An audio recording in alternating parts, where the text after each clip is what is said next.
You, John Fitzgerald Kennedy, do solemnly swear. I, John Fitzgerald Kennedy, do solemnly swear. That you will faithfully execute the office of President of the United States. That I will faithfully execute the office of President of the United States. And will, to the best of your ability. And will, to the best of my ability. Preserve, protect, and defend the Constitution of the United States. Preserve, protect, and defend the Constitution of the United States. So help you God. So help me God.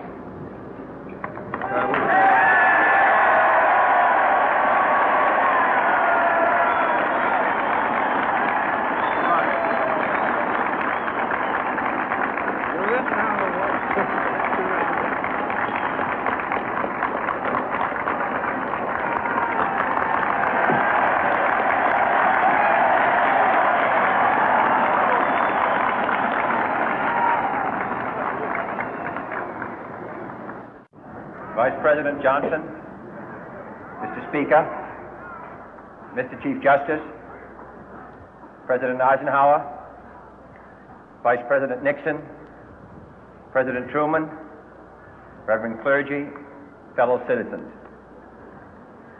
We observe today not a victory of party, but a celebration of freedom, symbolizing an end as well as a beginning, signifying renewal as well as change. For I have sworn before you and Almighty God the same solemn oath our forebears prescribed nearly a century and 3/4 ago. The world is very different now, for man holds in his mortal hands the power to abolish all forms of human poverty and all forms of human life. And yet the same revolutionary beliefs for which our forebears fought are still at issue around the globe. The belief that the rights of man come not from the generosity of the state, but from the hand of God. We dare not forget today that we are the heirs of that first revolution.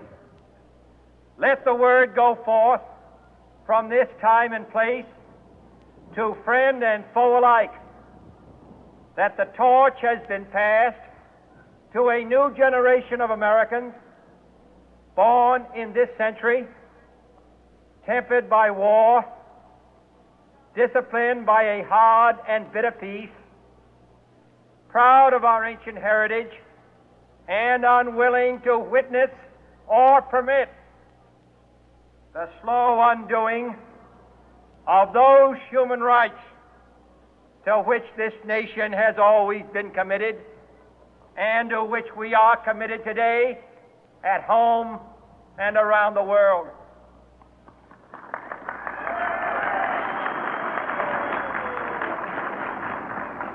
Let every nation know, whether it wishes us well or ill, that we shall pay any price, bear any burden, meet any hardship, support any friend, oppose any foe, to assure the survival and the success of liberty.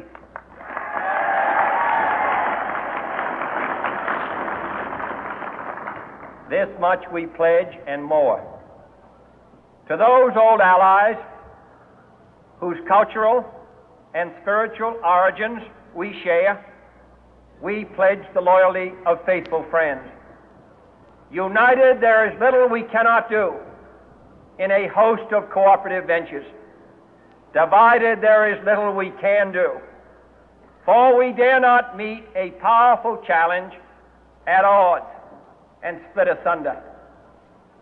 To those new states whom we welcome to the ranks of the free, we pledge our word that one form of colonial control shall not have passed away merely to be replaced by a far more iron tyranny.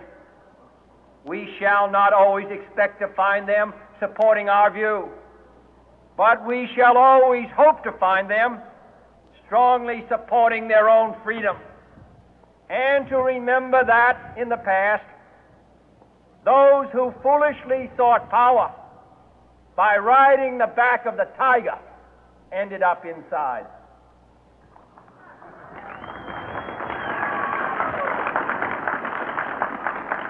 To those people in the huts and villages of half the globe struggling to break the bonds of mass misery, we pledge our best efforts to help them help themselves for whatever period is required, not because the communists may be doing it, not because we seek their votes, but because it is right.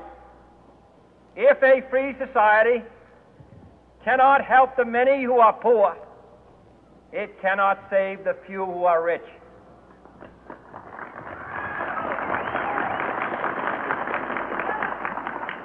To our sister republics south of our border, we offer a special pledge to convert our good words into good deeds, in a new alliance for progress, to assist free men and free governments in casting off the chains of poverty. But this peaceful revolution of hope cannot become the prey of hostile powers. Let all our neighbors know that we shall join with them to oppose aggression or subversion anywhere in the Americas. And let every other power know that this hemisphere intends to remain the master of its own house.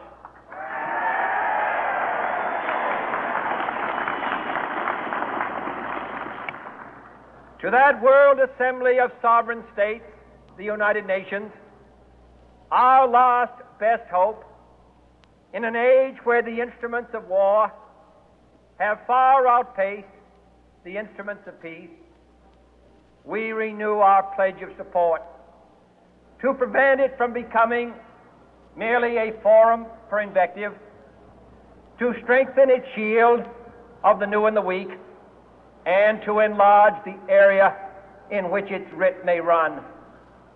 Finally, to those nations who would make themselves our adversary, we offer not a pledge, but a request that both sides begin anew the quest for peace.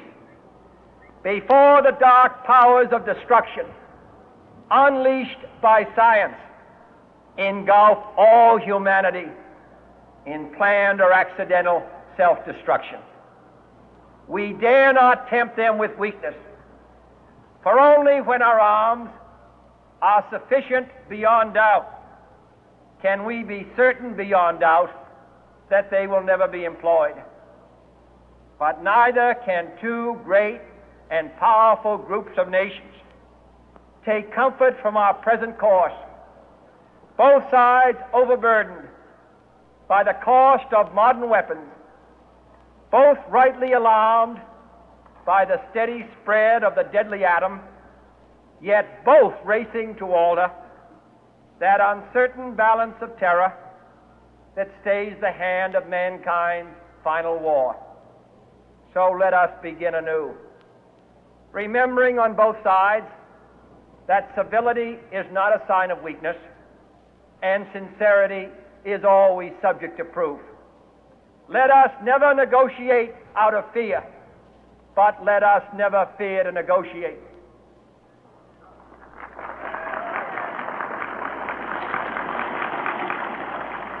Let both sides explore what problems unite us, instead of belaboring those problems which divide us.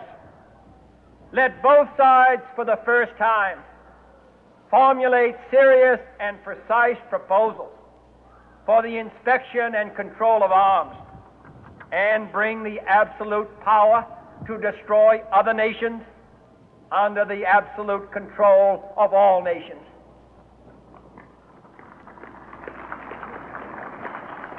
Let both sides seek to invoke the wonders of science instead of its terrors.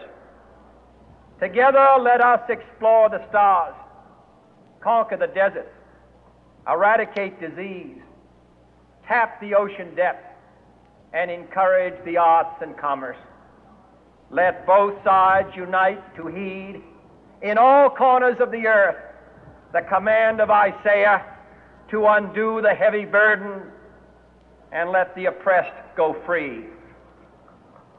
And if a beachhead of cooperation may push back the jungle of suspicion, let both sides join in creating a new endeavor, not a new balance of power, but a new world of law, where the strong are just and the weak secure and the peace preserved.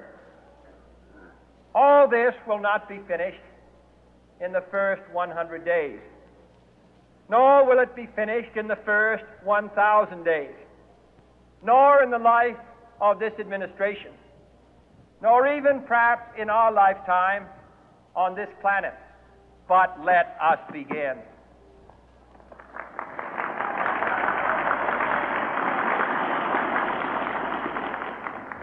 In your hands, my fellow citizens, more than mine, will rest the final success or failure of our course. Since this country was founded, each generation of Americans has been summoned to give testimony to its national loyalty. The graves of young Americans who answered the call to service surround the globe. Now the trumpet summons us again, not as a call to bear arms, though arms we need, not as a call to battle, though in battle we are, but a call to bear the burden of a long twilight struggle, year in and year out, rejoicing in hope, patient in tribulation, a struggle against the common enemies of man, tyranny, poverty, disease, and war itself. Can we forge against these enemies a grand and global alliance,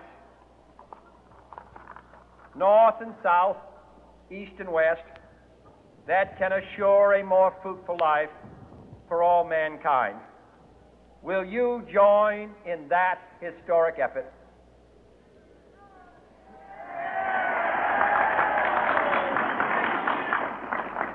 In the long history of the world, only a few generations have been granted the role of defending freedom in its hour of maximum danger.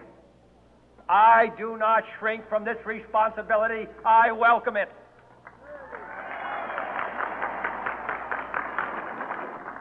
I do not believe that any of us would exchange places with any other people or any other generation. The energy, the faith, the devotion which we bring to this endeavor will light our country and all who serve it. And the glow from that fire can truly light the world. And so, my fellow Americans, ask not what your country can do for you, ask what you can do for your country.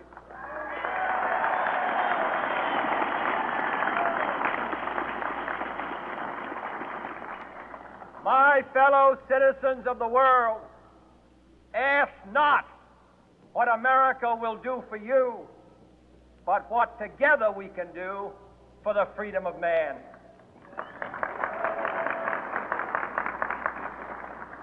Finally, whether you are citizens of America or citizens of the world, ask of us here the same high standards of strength and sacrifice which we ask of you.